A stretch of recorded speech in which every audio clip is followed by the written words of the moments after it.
Tonight, fuel stocks released to lower prices and stop panic buying after a crisis is officially declared.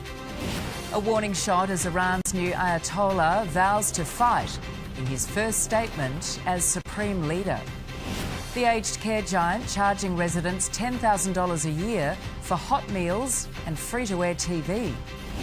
Built by convicts, the section of the Great Western Highway needing urgent repair and cutting off the Blue Mountains for months. And all eyes on Alex Johnston tonight as he looks to break the NRL's try-scoring record. This is 9 News with Georgie Gardner. Good evening. The federal government is tapping into the nation's emergency fuel stockpile to combat soaring prices and panic buying. The precious commodity will first be channelled to where it's most needed, regional areas. The Energy Minister today labelling anyone peddling petrol on the black market as un-Australian. Chris Bowen is a man under the pump.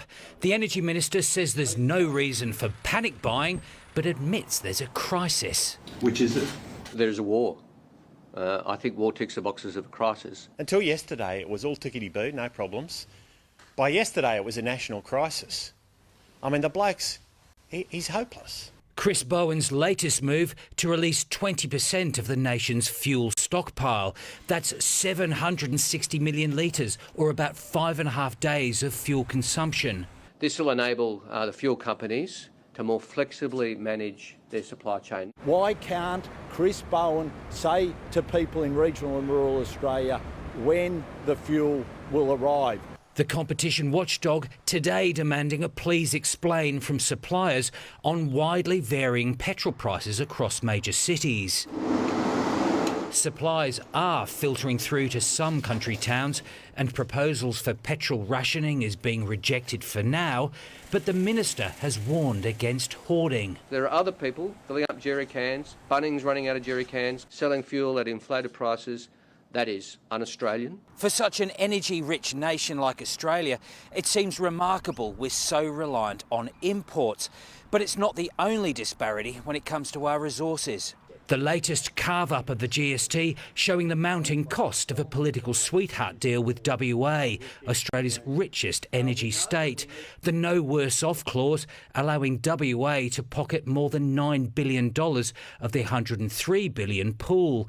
That's $6.6 billion more than it would otherwise receive, while New South Wales, Victoria and Queensland have copped the biggest cuts to their share.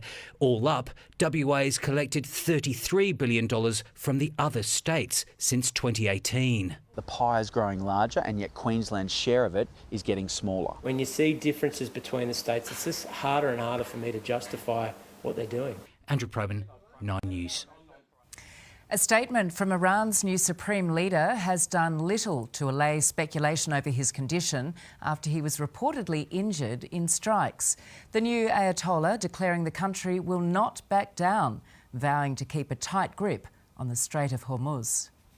5 days after his appointment, Iran's new supreme leader has still not been seen.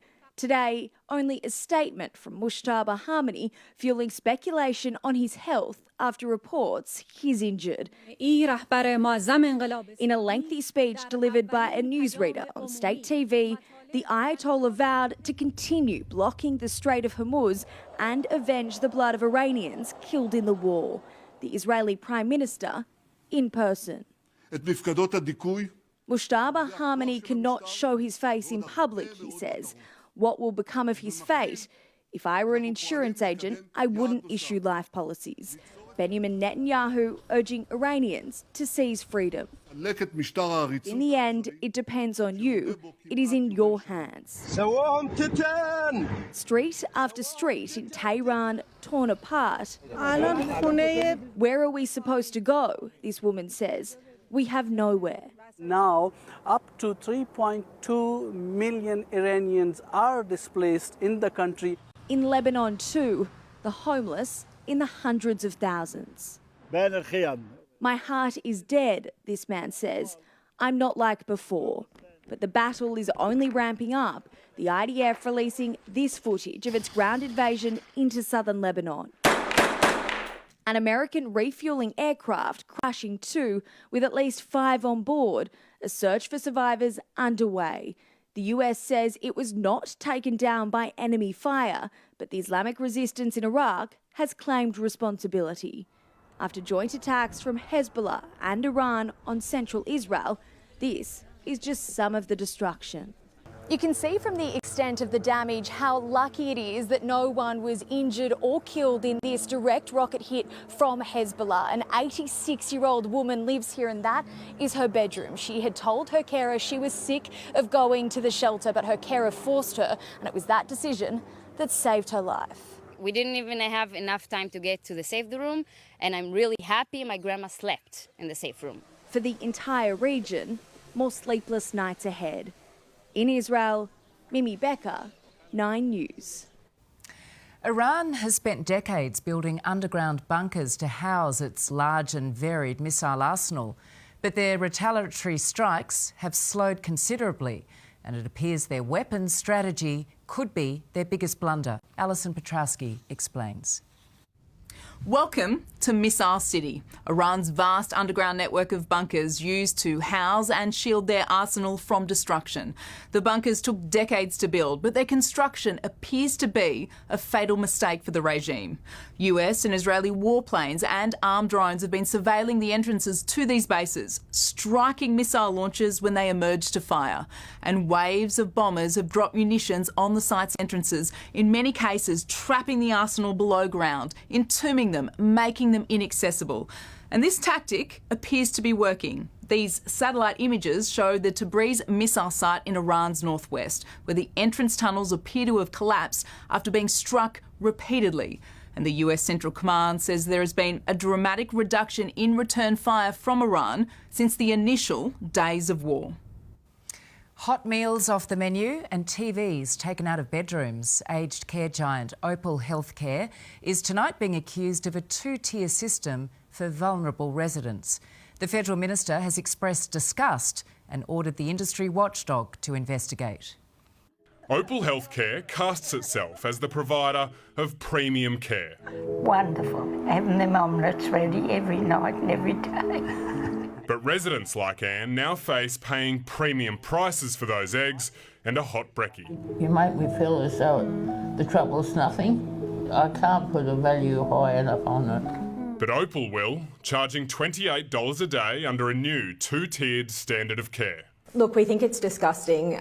They're definitely creating a 2-class system. Leaked documents revealing residents will be split between those who can afford a high level of care and those who can't. They don't need to be considered cash cows so the providers can get rich. From now on, if you want a cooked breakfast instead of cereal, they'll need to pay. Homemade cakes over Arnott's, you pay. Ice cream for dessert, pay again. Even free-to-air TV, no longer free. You pay for the TV set or it's removed from bedrooms. Removing that just creates isolation of our elderly residents. It's really important that people can watch and see what's going on. The aged care giant runs around 130 homes, at least a dozen trialling the new 2-tier menu. Opal Healthcare claims it's only implementing federal government policy. It insists that having a television in your bedroom or a hot breakfast are so-called lifestyle options. Every reasonable person can see that having a telly and access to a telly is a basic human right. Opal now under investigation. The alleged behaviour reported today is absolutely disgusting, and that's why I've asked the Aged Care Quality and Safety Commission to investigate immediately. Conor McGovern, 9 News. A devastating diagnosis for former Rabbitohs favourite Nathan Merritt, who's confirmed he has 2 forms of stage 4 cancer. The father of 5 found out he was suffering from esophagus and liver cancer within 4 months of each other. Merritt has declared he'll fight to the end. People in northern and western Sydney should be on high alert for symptoms of measles, with another case confirmed today. That person went to multiple restaurants in Manly, Paddy's markets in Flemington and rode bus routes across North Sydney. The full list of exposure sites is available on the New South Wales Health website. There are currently 27 confirmed cases in New South Wales. Now to breaking news. A Sydney businessman is tonight facing the prospect of 15 years behind bars, having been found guilty of reckless foreign interference. Liz Daniels is at the Downing Centre. And Liz, the verdict came in late this afternoon. 2 days of deliberations, Georgie, and the verdict is guilty. Alexander Sergo was on trial over a series of reports that he compiled and then sold to 2 Chinese spies while he was living in Shanghai. The information in them was either publicly available or from made-up interviews that he never actually carried out. He even lied about having spoken to former Prime Minister Kevin Rudd, and so the documents themselves were worthless, but prosecutors argued the access to handlers was valuable, and so the jury found him guilty of reckless foreign interference. This may be Sergo's final weekend of freedom, Georgie. He's right now on bail, but due back in court for a hearing on Monday. Liz Daniels, thank you. 2 men with alleged links to the Alameddine crime family have been shot at Chester Hill, both narrowly escaping with their lives. Tonight, police are trying to determine who pulled the trigger and what sparked a preceding brawl involving more than a dozen people. Five shots and an Audi takes off. Amidst a convoy of cars fleeing what police say was a violent brawl at Chester Hill. Officers on scene within minutes and the chase begins. The search is on for the shooters and the wounded. The black sports car boxed in by responding police on Ferndale Street at Guildford. Inside, a driver and the 2 victims, 22-year-old Mohammed Moez Raker and relative 24-year-old Abdul Raker, both whisked away to hospital as streets shut down in Guildford and Chester Hill. The black Audi and this white Ford Raptor seized by forensics. I heard some gunshots, and it was just one at a time. The streets of Sydney are getting a bit more dirty than usual. These people are known to police. By that I mean the 2 victims that were taken to hospital. We have received some information indicating they have links to organised crime. 9 News understands those alleged links are to the Alameddine crime family. Police don't yet know whether they're searching for one or multiple shooters and won't say exactly what type of gun was used. Police today returning to the scene, conducting line searches and going door to door looking for CCTV. They say at least 15 people were involved in this brawl. Detectives now left with a number of questions to answer: what sparked this violent dispute and who pulled the trigger. We're not aware if this was a planned attack or something that evolved out of an argument that occurred. 22-year-old Mohammed now discharged from hospital. Abdul undergoing surgery today. Tonight, those responsible remain on the run. Bailey Kenzie, 9 News. A boat has received an escort back to shore in Sydney Harbour after reporting a shortage of food and fuel while on its way to New Zealand. The MV Raider alerted the Maritime Safety Authority yesterday afternoon. The ship was rescued shortly after. Long traffic delays and businesses hit hard. That's the expected fallout from a decision to close the Great Western Highway across the Blue Mountains for at least 3 months. Engineers have discovered a catastrophic section of road at Victoria Pass. A truck and trailer towed up a steep section of the Bells Line of road near Lithgow, causing long delays. And drivers get used to it, as the windy, narrow road now the only route between Sydney and Western New South Wales. We're saying to the community today it's going to be about a minimum of 3 months if everything goes to plan, and then we'll get the road back up. 3 months of chaos after 200 years of neglect finally caught up with the Great Western Highway. The stretch over the Blue Mountains, known as Victoria Pass, was built by convicts, but now dangerous cracks are emerging, the road threatening to collapse under the weight of inaction. We have to put safety first. The people who would be at risk, who could die on this mountain if we don't act now. So with the Great Western Highway closed between Mount Victoria and Little Hartley, drivers are being urged to join the Bells Line of road from Richmond or Mount Victoria. Both routes sending all traffic into the town of Lithgow. Because it's my community that's currently copping the brunt We've got 11,000 cars going through Lithgow. We need solutions. And then there's the communities like Little Hartley, stranded with no through traffic. Business is hurting. Takings are down by 75% at the moment. Something that community has been speaking to us about is financial support. But to date, no promises from the government. There needs to be a short-term solution that's faster than 3 months, and there needs to be a longer-term solution for that incredibly busy and important highway. The opposition leader pointing the finger at Labor, but observers insist both sides are to blame. 13 years that I've been mayor, I've heard all sorts of promises from previous governments about funding for the Great Western Highway, none of which have borne any fruit. The first weekend in what will be a long 3 months. There will be extra trains, including to Bathurst, which will host the NRL's Cronulla Sharks and Penrith on Saturday night. Damien Ryan, 9 News. The Northern Rivers has been smashed by heavy rain and flash flooding, with Byron Bay among the hardest hit. The SES has already responded to dozens of calls for help, and with more wild weather on the way, residents are being told to remain vigilant. Cars submerged and streets flooded as torrential rain drenches Byron Bay. Residents and tourists grabbing what they could after copping more than 75 millimetres of rain in just 1 hour. Literally a quick run of 20 metres into the end of the pie shop, drenched, absolutely drenched. As a coastal trough moves through the Northern Rivers.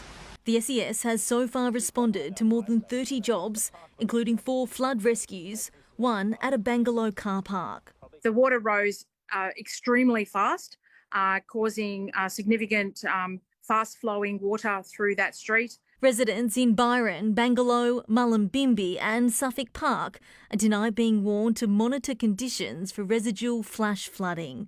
So we're just asking community to be mindful that if they do see any flash flooding, not to go near it. Don't drive, don't play. While the worst may be over, crews remain on standby. We have teams ready to go should they be required. And if we do get another significant downpour, that those teams will respond accordingly. Lauren Evans, 9 News. And amid the flood cleanup in Queensland, an 85-year-old woman took the opportunity to flirt with rescuers while being helped out of floodwaters. She told them the last time she was offered a hand, it ended in marriage. Oh, well, I'm already married, so... And you can't marry two women. The rescue, one of many taking place within the town of Chinchilla. As floodwaters continue to rise, residents urged not to return to their properties until water has receded from the roads. It is time now for a check of the day's weather. Hi, Sophie. Good evening, Georgie. Cool and grey conditions across Sydney today, which was actually quite nice and refreshing. We had some showers around sunrise, heaviest on the coast, and then a little sprinkle this afternoon. Temperatures were a couple of degrees below the March average and felt even cooler thanks to gusty southwesterly winds. The city only managing to reach 22.9 degrees. The western suburbs half a degree warmer than that.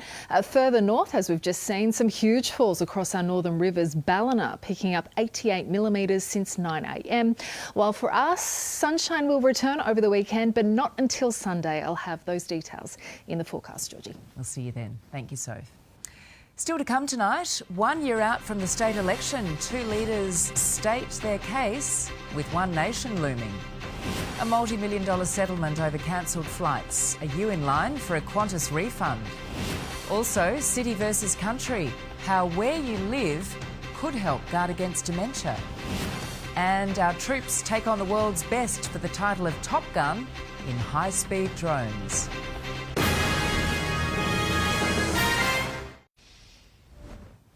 Today marks 1 year until voters in New South Wales go to the polls, and Labor's Chris Minns is on track to become the first Premier to serve a full term since Bob Carr. But in an increasingly complicated political landscape, there'll be votes flying in all directions. Here's State Politics reporter Liz Daniels. A battle begins between Chris Minns, 3 years as Premier, and Kelly Sloan, barely 3 months as opposition leader. She has an uphill climb to grab control of the lower house, the coalition, 11 seats behind Labor. The Liberals will focus their hunt in Sydney's west, Parramatta, Riverstone, Penrith, Camden and East Hills, while also trying to fend off Labor challengers in Ryde, Drummoyne, Oatley, Miranda and Holsworthy. Independents could look to extend their footholds in the north. And then there's the Pauline Hanson factor. The most recent poll showing One Nation's support has skyrocketed, siphoning voters mostly from the coalition, but giving Labor a haircut too. The rise of the far right fuelled by global uncertainty and economic instability. It's during these periods when you need people who've got their hands on the steering wheel, who know what they want to do and know where they want to go. We will have a vision, we will have a plan and we'll have clear policies that I'm looking forward to developing and rolling out over the next 12 months. A year is a long time in politics, but in this fragile economy, one thing won't change. The cost of living is the biggest concern, and convincing voters of the strongest plan will be the smoothest path to victory. Qantas will pay out $105 million to settle COVID flight credits. Passengers launched a class action after being denied cash refunds for cancellations. Eligible travellers will now be able to claim compensation in addition to any refunds. Diet and exercise aren't the only ways to protect your brain, with a new study suggesting where we live also makes a difference. Brain imaging data from hundreds of Sydney residents over the age of 70 shows living in highly connected neighbourhoods can deliver a boost. Keeping our heart healthy is known to be good for the brain, but our environment can also play a role. We know that the neighbourhood can affect brain health where you live, and there are many aspects of the neighbourhood that are important.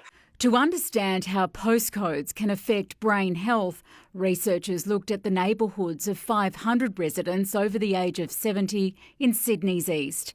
The more street intersections within a kilometre of their home, the better connectivity that can challenge the brain. You want a neighbourhood that is well connected, has both residential and commercial areas, so people can walk for shopping, for example. Researchers from the Australian Catholic University and UNSW measured their brain scans and found those living in highly connected areas had larger hippocampus tails, the area vulnerable to shrinking in Alzheimer's disease. The inference being crossing intersections and using complex navigational skills, a brain booster. Many years ago, it was shown actually that London taxi drivers had larger hippocampi. The research highlights the importance of better urban planning to support brain health, but our growing reliance on technology for directions and for solving complex problems has experts concerned about the impacts on our brains. AI abilities is much faster, so that is a big concern for the future. We probably have to start thinking about strategies to deal with that challenge. Gabriella Rogers, 9 News. Some of the world's fastest military drones will tear through the skies over Randwick Barracks this weekend. Teams from Australia, the UK, the US and the Indo-Pacific are going head-to-head for the annual tournament, which will last 3 days. Pilots will guide the flying robots through a high-speed course using military skill and cutting-edge technology. Still to come tonight, the curtains come down on Byron Bay's Blues Fest. Organisers pull the plug with less than 3 weeks' notice, leaving fans and bands high and dry. Also ahead, the former rapper set to become a world leader.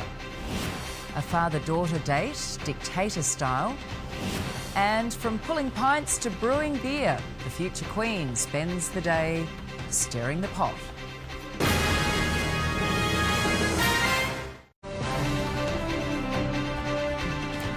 Sad news for blues fans this evening. Byron Bay's Blues Fest has been cancelled 3 weeks out because of poor ticket sales. More than 100,000 people went last year, but were angered after founder Peter Noble backflipped on an announcement that it would be the festival's final show. Ticket holders will be contacted about potential refunds. Police have made an extraordinary drug bust at a Yennora factory turned greenhouse. Close to 1,000 cannabis plants have allegedly been found growing there, with a street value of more than $3 million. Strikeforce Grassi arrested a 40-year-old man on site. He has since been charged. 2 separate attacks in the United States are being investigated for links to the conflict in the Middle East. One was at a synagogue in Michigan, where more than 100 children were attending preschool. The closest of calls and a major police response after a gunman rammed his truck, reportedly packed with explosives, into one of America's largest synagogues in Detroit, Michigan. It's absolutely incredible that things like this happen. Inside, 140 students at the Israel Temple's childcare centre. There are no words. I was in complete and utter shock. But the children were saved by security guards who opened fire. One guard was hit by the vehicle and hurt, but all other staff and students were unharmed. Just 2 months ago, they underwent active shooter training from the FBI. The suspect, Ayman Mohammed Ghazali, a naturalised US citizen originally from Lebanon. Police had been preparing for this kind of attack in light of America and Israel's war in Iran. Like Australia, security has been boosted at places of worship across the United States, from Michigan to here in Los Angeles. As we saw today, so often it's the guards that are the first line of defence in these tense times. But it was military cadets who took down a gunman after a separate shooting at a university campus in Norfolk, Virginia today. They basically were able to terminate the threat. So he was not shot? He was not shot. A teacher was killed and 2 other US Army personnel were injured. The gunman, who had a former terror conviction, had shouted Allah Akbar before opening fire. In the United States, Reed Butler, 9 News.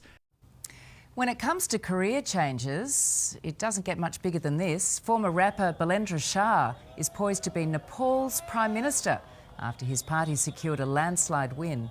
He rose to prominence during widespread protests in September, with one of his songs gaining 10 million views during the unrest. His only political experience so far has been as the mayor of the capital, Kathmandu. North Korea's leader is showing off his firepower, with state media releasing images of Kim Jong-un shooting a gun with his 13-year-old daughter. Kim visiting a factory that claims to be manufacturing a new type of pistol, which the leader said was excellent.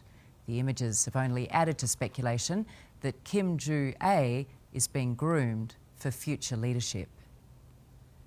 Tourists and locals have been stunned by a surprise royal visit at some of London's busiest spots. The Prince and Princess of Wales spent the day mixing with the public, pouring beers and making coffee. A brew fit for a king and queen. So a big scoosh to start and then more gently down the side. Or a prince and princess who aren't afraid to lend a hand. Wow, look at that. And learn the craft of local artisans. We'll carry on talking down here while you keep going on. Don't worry, I'll do super hard. But Catherine made it look easy. No, and actually since my diagnosis it's drinking alcohol, it's not really something I do. No, it's not. You like your cider? I'm a cider. The hands that bear the priceless sapphire and diamond ring once worn by Princess Diana were today learning the skills of a trained barista. I made your coffee. Then it was time for a little something sweet at Borough Market. And finally, down the River Thames in life jackets with the Royal National Lifeboat Cruise, supporting a local charity that keeps British waterways safe. A good marker of their success this year might not be any one grand gesture, but simply turning up time and again supporting local causes like this one.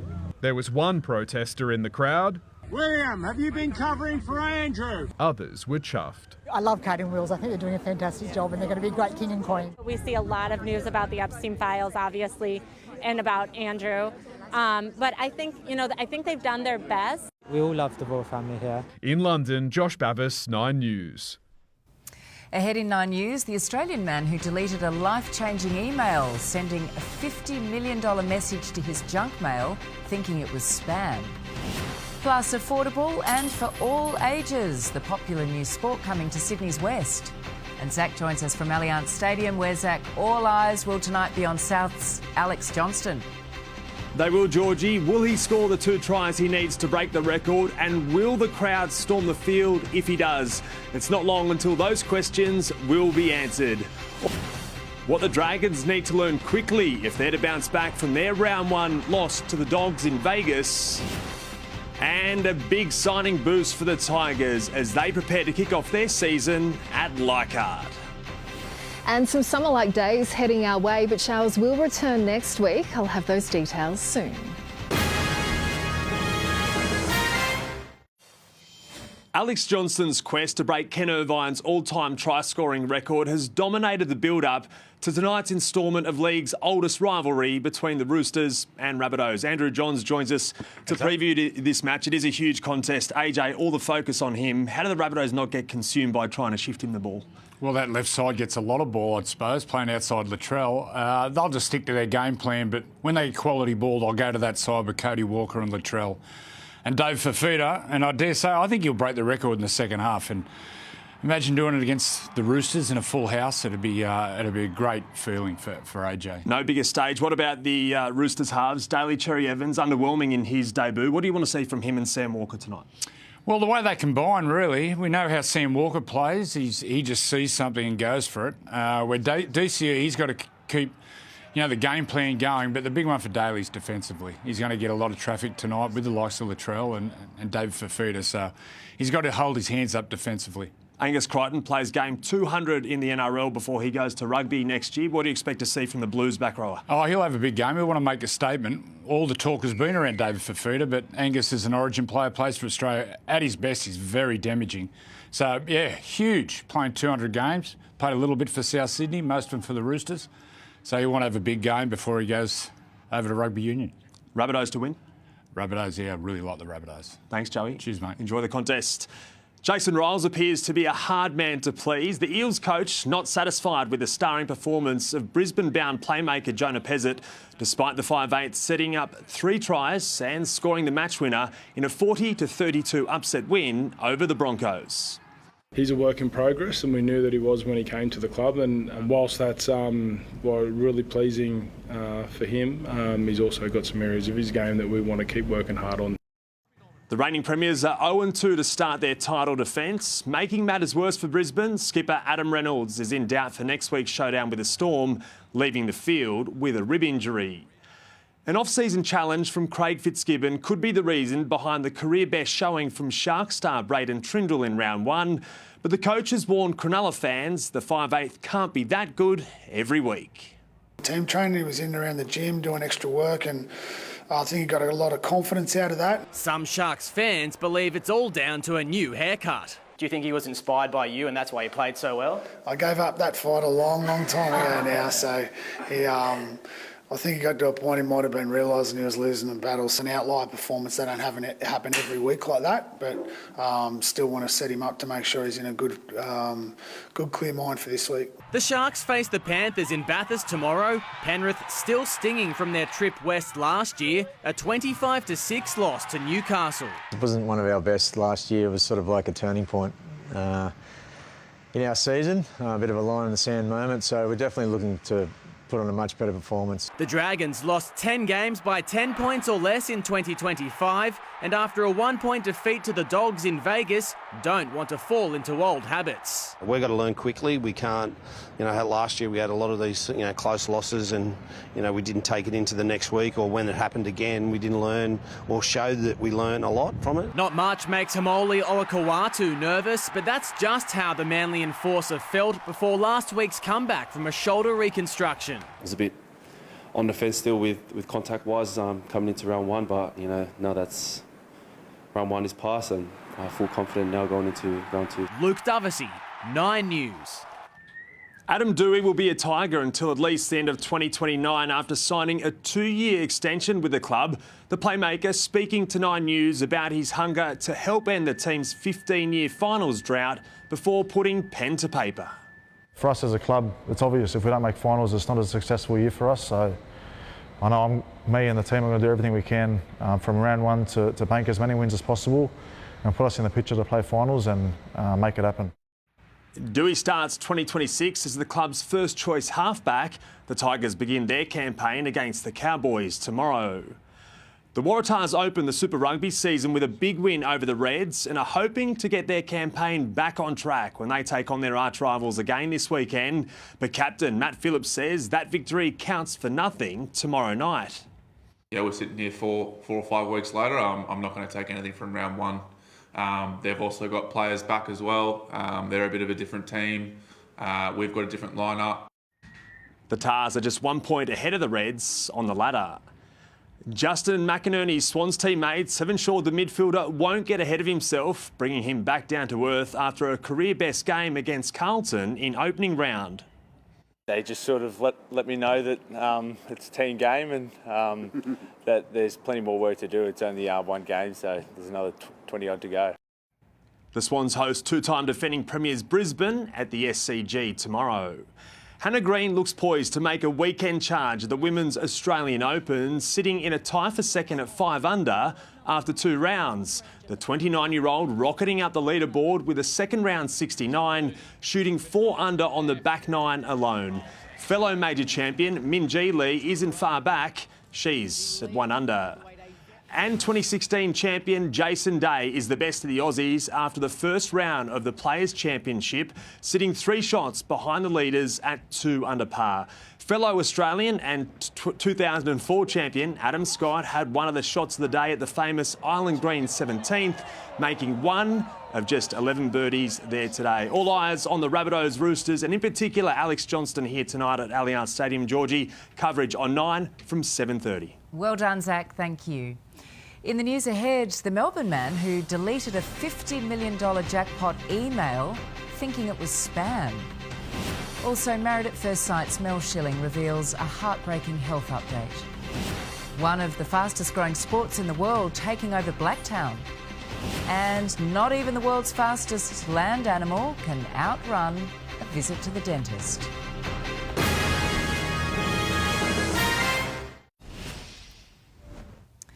Having battled cancer for close to 3 years, Married at First Sight expert Mel Schilling has today revealed the disease is now terminal. The 54-year-old overcame colon cancer in 2023, but it returned a few months later and has now spread to her brain. In an emotional Instagram post, Mel wrote, "My light is starting to fade and quickly, but I'm still here, still fighting and surrounded by the most incredible love."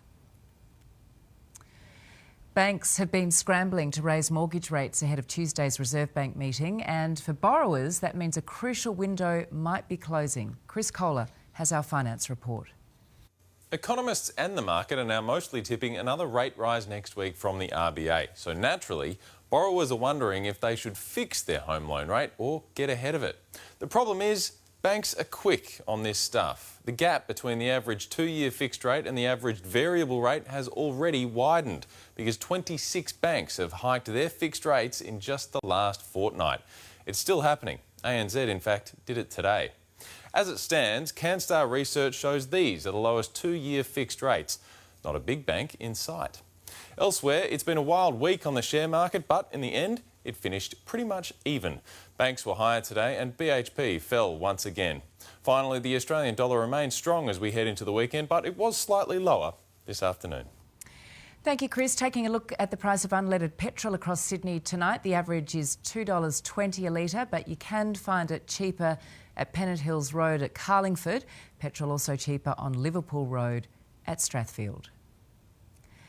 A Melbourne man has pocketed $50 million after winning last night's Powerball Division 1 jackpot. But he almost missed out, deleting the first email informing him he'd won because he thought it was spam. He plans to buy a home and set up his children with property. Kmart has been named Australia's #1 retailer this year, bumping Big W off the top spot. Industry analysts Power Retail praised the chain store for its strong returns policy. Myer and Bunnings came in second and third. It's a sport you might not have heard of, but is gaining popularity here in Australia. It's called disc golf, and a brand new course has just been built in Western Sydney. In the game of golf, you swing, but in this sport, you fling. and that's how it's done. This is disc golf, where the aim is to get a hole-in-one, but using a frisbee and 18 baskets. So this will be a par 3, so you're expected to get it in 3 shots. It can also get pretty technical. We have putters, mid-rangers and drivers. A putter is quite blunt on the nose, so it's not going to travel as far through the air, and it's used for more approaching and accurate shots, whereas a driver is more aerodynamic. Is it as frustrating as golf? Oh, absolutely. Yeah, even more so maybe, because you just assume it's that much easier. But it's not. It's not, no. The sport taking off in America in recent years. Macbeth for a birdie. What a putt! And now gaining momentum here, with Sydney's 5th course opening at Wayland Reserve in the Blacktown area. This is the first one out here, and this is an opportunity for us to be able to do something a little different. We are seeing an increase in younger membership. Could this be the new pickleball?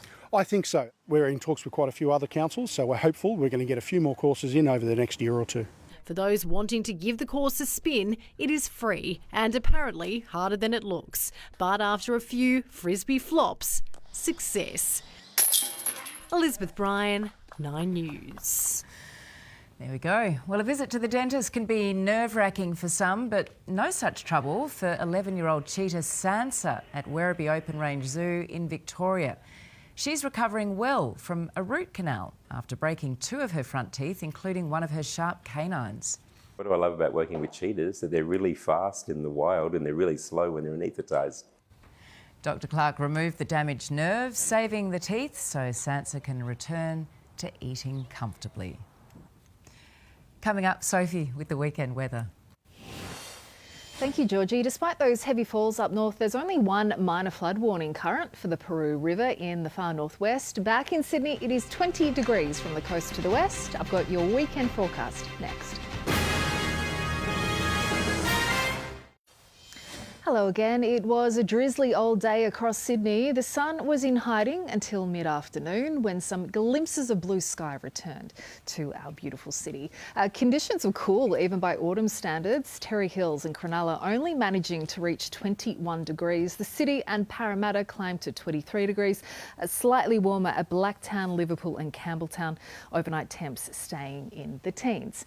Fine and sunny conditions through our central regions and warm in Dubbo today, reaching 32 degrees.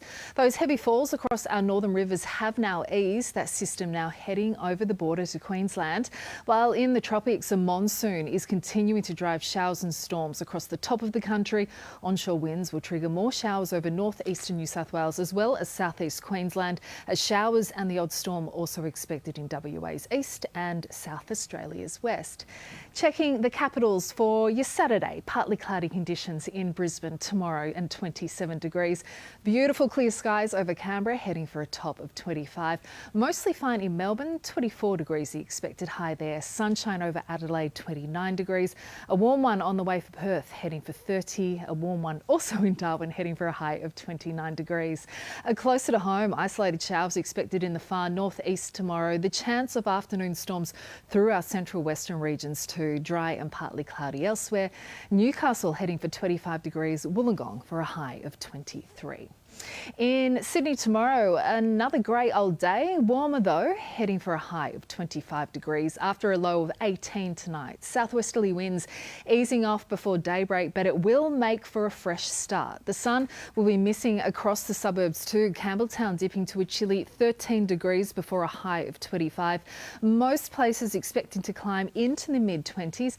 Penrith, Blacktown and Liverpool all heading for 25 degrees. Sunday will be gorgeous and sunny, 27 degrees, but beware of big, powerful and hazardous surf in the afternoon. Similar conditions Monday with northeasterly winds picking up to 25 kilometres an hour later in the day. Tuesday there's the chance of a late shower, but only a few drops. More significant falls Wednesday and a cool change, 26 degrees. Thursday up to 10 millimetres expected, and the western suburbs could wake up to a fog on Sunday before it burns off to a beautiful blue sky day. Monday and Tuesday will be nice, 31 degrees. Wednesday, medium chance of showers. A wetter day Thursday, up to 10 millimetres, before a few showers to end the working week. Georgie. So tomorrow not so nice, but Sunday good. Yes, beach day Sunday. Excellent. Thank you, Sophie. And that is 9 News for this Friday. Ali is up next with a current affair. I'm Georgie Gardner. Thanks for being with us. Enjoy your evening. Good night.